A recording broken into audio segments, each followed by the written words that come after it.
Circular flow model in a two sector economy. इसके पहले वाले वीडियो में मैंने इस मॉडल के अजम्पशन आपको बताए थे।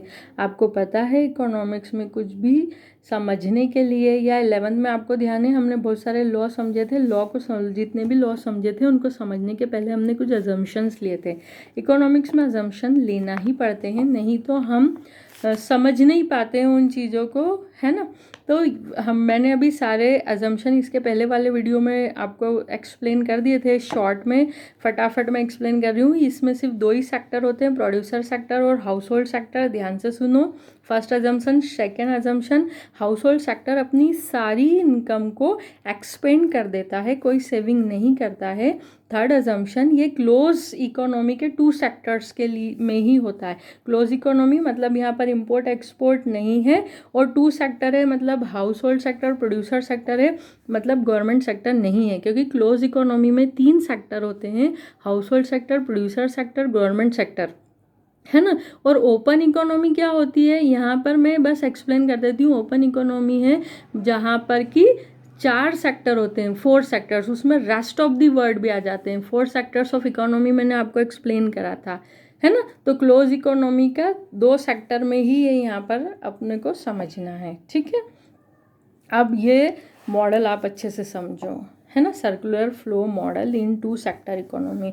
ये मैंने बनाया प्रोड्यूसर सेक्टर और ये बनाया है हाउस होल्ड सेक्टर। अब ध्यान से देखो, प्रोड्यूसर सेक्टर क्या करता है, sale of goods and services, sale of goods and services, है ना, जिसे हम वैल्यू एडिशन भी कहते हैं। Producer sector goods and services sale करता है, जिसे हम वैल्यू एडिशन भी कहते हैं। और हमने हमारे अजम्पशन को, हमें ट्रिपल आइडेंटिटी प्रूव करना है, इसलिए हमने ये माना है कि प्रोड्यूसर सेक्टर ने जितना भी गुड्स एंड सर्विसेज बेचा है, मतलब उसका जितना भी वैल्यू एडिशन है, वो ₹5 करोड़ है। हमने समझने के लिए, उसने ये सब किसको सेल करा, उसने हाउस होल्ड सेक्टर को, हाउस होल्ड सेक्टर को सेल करा, मतलब हाउस होल्ड सेक्टर के पास पैसा तो आया होगा। अब यही चक्कर है भैया, यही तो सर्कल है कि हाउस होल्ड सेक्टर के पास पैसा आता कहाँ से है। हाउस होल्ड सेक्टर अपनी फैक्टर सर्विसेज प्रोवाइड करता है। किसको प्रोवाइड करता है, हाउस होल्ड सेक्टर अपनी सर्विसेज प्रोवाइड करता है प्रोड्यूसर सेक्टर को, है ना, प्रोड्यूसर सेक्टर को। तो प्रोड्यूसर सेक्टर फैक्टर पेमेंट्स करता है। किसको करता है factor payments, house hold sector को। क्या क्या हो सकते हैं फैक्टर पेमेंट्स, देखो, रेंट, वेजेस, इंटरेस्ट, प्रॉफिट, है ना, ये सब मनी फ्लो। मतलब हाउस होल्ड सेक्टर ने अपनी फैक्टर सर्विसेज दी प्रोड्यूसर सेक्टर को। तो प्रोड्यूसर सेक्टर ने वेजेस, रेंट, इंटरेस्ट और प्रॉफिट के रूप में हाउस होल्ड सेक्टर को पैसा दिया। यही पैसे से उसने प्रोड्यूसर सेक्टर से गुड्स एंड सर्विसेज खरीद ली, है ना। जो पैसा इसने मेहनत करके कमाया प्रोड्यूसर सेक्टर से, उसी पैसे को इसने वापस प्रोड्यूसर सेक्टर को दे दिया। अब दूसरी चीज़, ये सर्कल के अंदर देखो, सर्कल में क्या है कि हाउस होल्ड सेक्टर जो है वो क्या कर रहा है, वो इससे एक्सपेंड कर रहा है अपनी इनकम को, expenditure on goods and services. ये हाउस होल्ड सेक्टर अपना जो भी एक्सपेंस कर रहा है, तो पैसा कहाँ से आया, वही बात है भैया, sale of factor services, land, labour, capital. मतलब हाउस होल्ड सेक्टर ने अपने लैंड, लेबर, कैपिटल जो हैं और एंटरप्रेन्योरशिप, है ना, ये किसको दी, प्रोड्यूसर सेक्टर को। किसको दी, किसको दी है, प्रोड्यूसर सेक्टर को। जिससे प्रोड्यूसर सेक्टर ने इसे, प्रोड्यूसर सेक्टर से इसको इनकम हुई, है ना। जिनने लैंड दिया उनको रेंट मिला, जिन्होंने लेबर दी उनको वेजेस मिली, जिन्होंने कैपिटल दी उनको इंटरेस्ट मिला, जिन्होंने रिस्क बियर की उन्हें प्रॉफिट मिला, डिस्ट्रीब्यूशन ऑफ इनकम।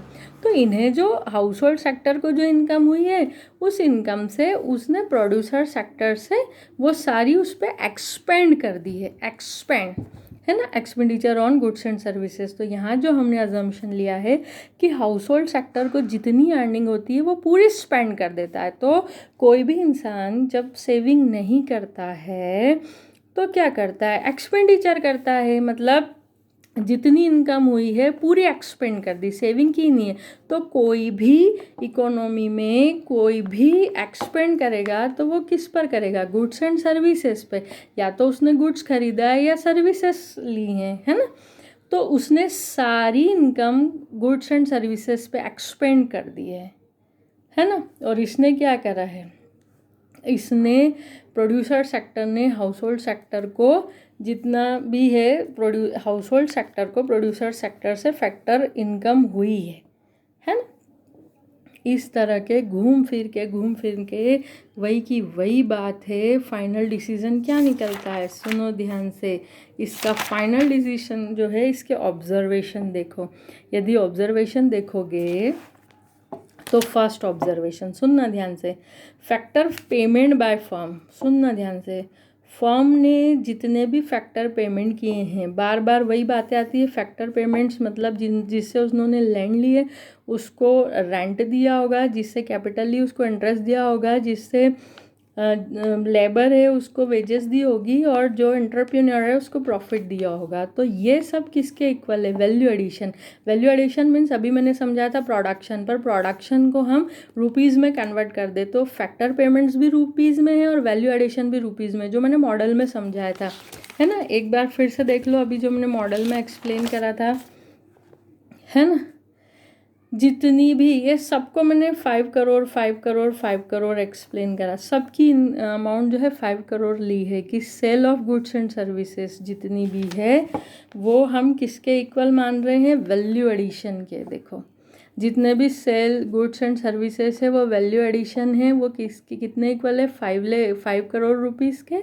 और वही कहाँ से आए, वही इन लोगों के फैक्टर पेमेंट्स है। वो फैक्टर पेमेंट्स ये देखो, फैक्टर पेमेंट्स 5 करोड़, फिर ये सर्कल चला, sale of goods and services means value addition 5 crore.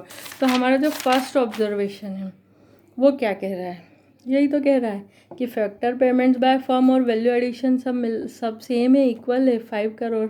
फिर second, total production of goods and services.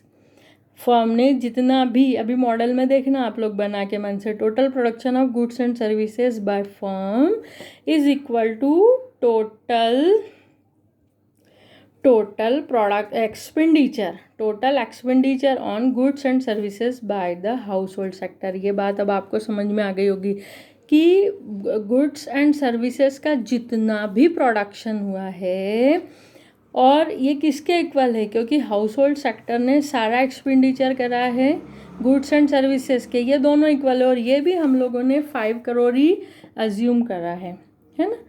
All income generated into expenditure, सारी इनकम जो है हाउस होल्ड सेक्टर की सारी इनकम एक्सपेंडिचर में कन्वर्ट हो गई, है ना।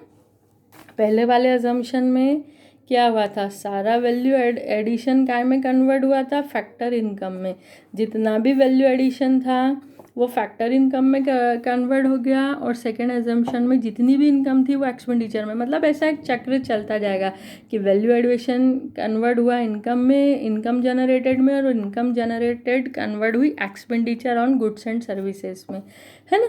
जितना भी वैल्यू एडिशन है वो इनकम में कन्वर्ट हो रहा है और जितनी भी इनकम है वो एक्सपेंडिचर में कन्वर्ट हो रही है। तो हैंस द ट्रिपल एंटिटी, यही तो है भैया ट्रिपल एंटिटी, है ना। Money flows are just the monetary expression, जो भी मनी फ्लो है वो मॉनिटरी एक्सप्रेशन है ऑफ रियल फ्लो के, है ना।